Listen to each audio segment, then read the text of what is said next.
Hello friends and followers. Well, here's the Swan 500C again, and I've been trying to fit these 7854 finals into it, and I thought I had it done right, but when I tried to transmit yesterday and neutralize these, there were lots of parasitics coming out of them, so that was unsuccessful, and I also wasn't getting much power out of them. So anyway, I redid a lot of this wiring, and I did find that I had like maybe a short from this screen to ground with a little piece of wire hitting the tube socket.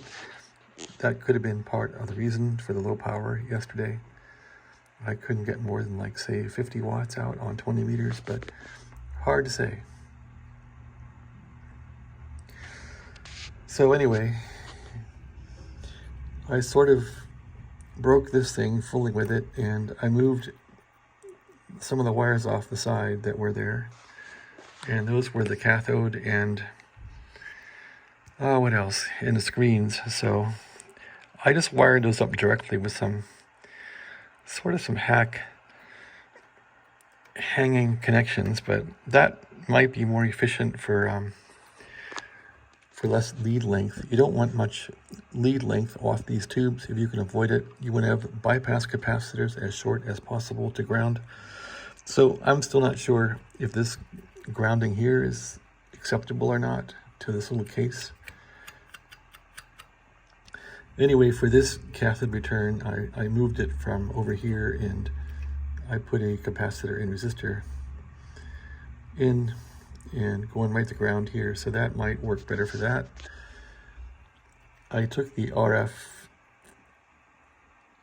feed through here, and this will eliminate RF from going back into the B+ on the grid. This applies your negative bias. I basically simplified, well, I didn't simplify it, but made this a lot shorter and more neat. So, and it basically moved this around. So I'm hoping that maybe the changes in some of the wiring will have altered the resonance that was making this thing have parasitics. So we'll see.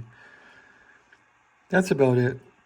I had some wire come out of here for this thing, and I chopped it off. Anyway, so how does this work? Again, we're feeding in the feed from the driver stage into the grids here. The grids are in parallel right across here. Bias comes in through here. These are the cathodes, they're in parallel. There's a 1 ohm resistor here going to ground with a capacitor for bypass. There's a 1 ohm resistor here going to ground and a capacitor for bypass on, but the cathodes are all common. They're wired together. Screens, same thing. We have a 100 ohm resistor feeding the screens, just like the old tubes, and a capacitor going to ground. Let's see, the screen on this side, yeah, has a, looks like it's missing a capacitor, so I gotta fix that. Well, glad I reviewed the circuit, because there's a capacitor I should put from here to here, put it back in there. In fact, that's probably the capacitor right there that I never put back in, so that's got to be done. Otherwise, I think it's ready for a test. We'll see if this works any better or not. I thought if this doesn't work any better, I might revert it back to the finals the way they were and just sell the radio. It's on eBay, but we'll see.